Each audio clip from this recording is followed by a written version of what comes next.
มันเปลกมันเปลกมันเปลกมารบไปสับเลยสายฟ้า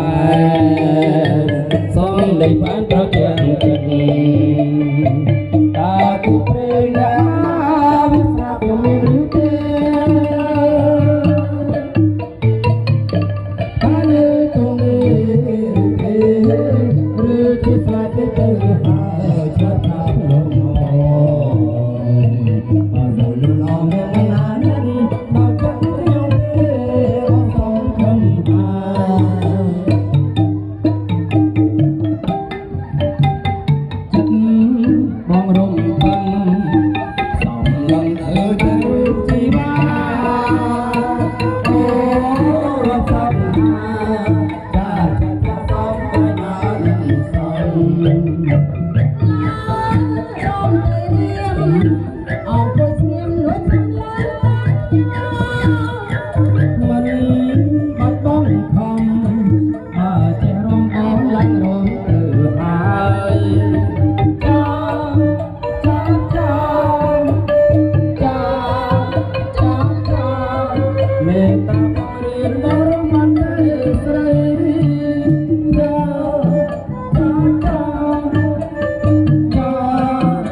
Don't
Hãy subscribe cho kênh Ghiền Mì Gõ để không bỏ lỡ